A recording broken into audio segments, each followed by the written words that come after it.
99வது question and answer. Lockdown continue ஆகிட்டுருக்கு. நம்ம கேள்வி பதில் செஷன் கண்டினியூ ஆகும். பிரசாத்ங்கிறவர் கேட்குறாரு. இதை அவர் க்யூவை வச்சு அவர் சொல்கிறாரு, நம்ம இருக்கிற க்யூவோட பக்கத்தில் இருக்கிற க்யூ ரொம்ப ஃபாஸ்ட்டாக மூவ் ஆகும்னு நினைக்கிறாரு. தமிழில் இதில் இங்கிலீஷில் சொல்லும்போது the grass is always greener on the other சைடுன்னு சொல்லுவாங்க. அதாவது நம்ம ஒரு இடத்துல இருக்கும்போது அது பக்கத்து இடம் இன்னும் நல்லா போயிட்டுருக்கோ அப்படின்னு நம்மளுக்கு தோணும். இது காமன் இன்வெஸ்டருக்கு இருக்கிற சைக்கலாஜிக்கல் ப்ராப்ளம் அப்படின்னு சொல்கிறாரு. அதுக்கு நீங்கள் என்ன தீர்வு சொல்கிறீங்கன்னு. ஃபஸ்ட்டு நம்மளுக்கு நம்ம மேலேயே நம்பிக்கை வேணும். ஒன்ஸ் நம்ம மேலே நம்பிக்கை வந்துடுச்சுன்னா நம்ம பிரின்சிபல்ஸ் மேலே நம்பிக்கை வரணும். நம்ம பிரின்சிபல்ஸ் கரெக்டாக இருந்ததுன்னா மார்க்கெட் நம்ம கரெக்டுன்னு சொல்கிறதுக்கு ரொம்ப ரொம்ப நாள் ஆகும். சம்டைம்ஸ் சொல்லாமையும் போயிடலாம். ஸோ ஆஸ் லாங் அஸ் உங்களுக்கு உங்கள் திங்கிங் பிரின்சிபல்ஸ் கரெக்டாக இருந்த வரைக்கும் you should not worry about what others think of you. இதை ஹார்வர்ட் மார்க்ஸ் நல்லா சொல்லுவார். There is no difference between a person who is wrong. அதாவது தப்பாக இன்வெஸ்ட் பண்ணுறவருக்கும் ரொம்ப அஹெட் ஆஃப் தி கர்வில் இன்வெஸ்ட் பண்ணுறவங்களுக்கும் எந்த டிஃப்ரென்ஸும் கிடையாது. ரெண்டு பேருக்குமே ஃபெயிலியர் தான். சில பேர் என்ன பண்ணுவாங்க, ஹெட் ஆஃப் தி கர்வ் போய் ஒரு வேலையை பண்ணுவாங்க, டைமிங் தப்பாக போயிடும். அவங்களுக்கும் ஆக்சுவலாக ஃபெயில் ஆகிறவங்களுக்கும் நிறைய வித்தியாசம் கிடையாது மார்க்கெட்டில். அதனால் whether it is by luck or whether it is investing ஜீனியஸ்ன்னு சொல்கிறது ரொம்ப கஷ்டம். ஃப்ளூக்கில் ஒன்று கரெக்டாக பண்ணிட்டா அவங்க இன்வெஸ்ட்மெண்ட் ஜீனியஸ்னு சொல்லுவோம்.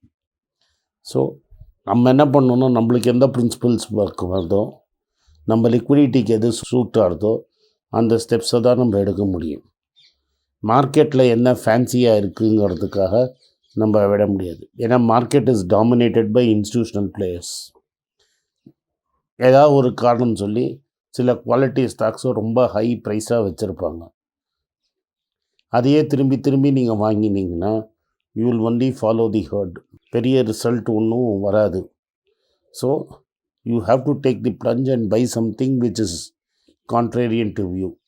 சேத் கிளாரமன் சொல்கிற மாதிரி S&P 500 பாட்டமில் இருக்கிறத தான் நீங்கள் வாங்கினா தான், ஆல் ஸ்டாக்ஸ் வேறு S&P 500 இல்லையோ அதை வாங்கினா தான் நீங்கள் கிரேட் ப்ராஃபிட்ஸ் பண்ண முடியும். அஸ்வின் ராஜா வேல்யூ இன்வெஸ்டிங் பற்றி கேட்குறாரு. எவ்வளோ நாளில் ரிசல்ட் வரும் அப்படிங்கிறத கேட்குறாரு. டைமிங் ஆஃப் தி மார்க்கெட்டில் எவ்வளோ டைம் ஆகும்னு யாராலையும் சொல்லவே முடியாது. ஏன் சில வேல்யூ இன்வெஸ்டர்ஸ் அசெட்ஸாக பார்க்குறாங்கன்னா, டீப் வேல்யூ இன்வெஸ்டிங்கில் என்ன ஆகும்னா, அசெட் 10 ரூபா கிடச்சா எனக்கு 5 ரூபாய்க்கு கிடச்சா நான் வாங்கிக்கிறேங்கிறது கிரஹாம் ஸ்டைல் ஆஃப் இன்வெஸ்ட்மெண்ட்டு. Like Fisher and Buffett style of investment is a good company with great earnings at correct price. நான் வெறும் அசெட் வேல்யூவேஷன் பார்த்துருந்தா என்னால் இது இன்ஃபோசிஸ் 550 ரூபாலேருந்து 600 ரூபாய்க்குள்ளே வாங்கியிருக்கவே முடியாது. இல்லாட்டா நான் அசெட் புக் வேல்யூ வச்சு நான் போயிருந்தேன்னா நான் ITC வாங்கியிருக்கவே முடியாது. ITC is still trading several times books. So அந்தந்த டைமுக்கு ஏற்றப்போல் அந்தந்த price you have to change your model. So பேங்கிங்க்கு I always prefer book value because that is the loan book நான் வாங்கிறது. மற்ற இடத்துல எல்லாமே we are looking at earnings potential. Especially consumer focused companyயில் we have to look at earnings growth and earnings potential of the company.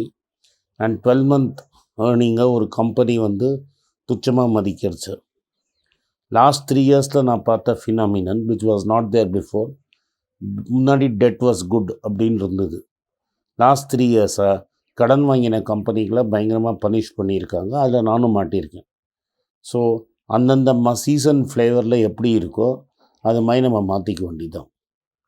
இப்போ Tata steel நேற்று நான் explain பண்ண மாதிரி டாடா ஸ்டீலோட ஆக்சுவல் வேல்யூவேஷனுக்கும் மார்க்கெட் புக் வேல்யூக்கும் ஆக்சுவல் மார்க்கெட் வேல்யூக்கும் சம்மந்தமே கிடையாது. ஏன்னா ஜம்ஷெட்பூருங்கிற ஊரில் இருக்கிறவங்க லேண்டட் ப்ராப்பர்ட்டி, ஒரு ஊர்லேயும் இருக்கிற ரயில்வே யார்ட் பக்கத்தில் ஸ்டீல் மில்லுக்கு இருக்கிற ப்ராப்பர்ட்டி, அதெல்லாம் நீங்கள் வேல்யூ பண்ணால் valuation by partsலேயே Tata steel will be much more valuable than the price it is trading today. But the market feels that debt burden on that is so high that for a long time it is not worth buying. இருக்கிற நாளைக்கு லிக்விடேஷனில் போச்சுன்னா அந்த 1,00,000 கோடிக்கு இப்போ கடனை கட்டிட்டு கையில் ஒன்றும் கிடைக்காதுங்கிறது மார்க்கெட்டோட ஃபீலிங். இது ஒரு லாங் சைக்கிள். யாரோ பாயிண்ட் அவுட் பண்ணியிருந்தாங்க கரெக்டாக. 2008 அவங்க ரெக்கார்ட் ப்ராஃபிட்ஸ் பண்ணியிருந்தாங்க. மார்க்கெட் ஷேர் வந்து 1000 ரூபாய்க்கிட்ட இருந்தது. Earnings was 17 times earnings. அன்னிலேருந்து இன்றைக்கி வரைக்கும் they have not been able to come out because Corus misfired badly. So எது எப்போ நடக்குங்கிறத நம்மளால் ஜட்ஜே பண்ண முடியாது. சிவி ராஜன் அடுத்தது வந்து ரிஸ்க்கை பற்றி கேள்வி கேட்டிருக்கீங்க. ரிஸ்க்கு வந்து எப்படி கண்ட்ரோல் பண்ணுறதுனா என்னோடய மார்ஜின் ஆஃப் சேஃப்டி ஹையராக வச்சுக்கணும்.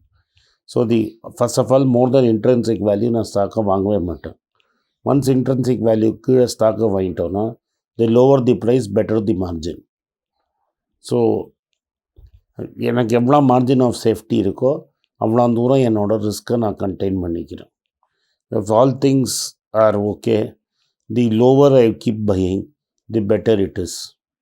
But sometimes நான் debt ridden stocks வாங்கினேன்னா no amount எவ்வளோ சேஃப்டியாக இருந்தாலும் the value is zero. How low it can go now, that can go to zero. So even in a debt free company, by quirks of market, it can come down to crazy prices. At that time, with the best margin possible, you buy the stock. So between 1929 and 1954, currency was tied to gold, though albeit indirectly through the dollar. So creation of currency was not easy.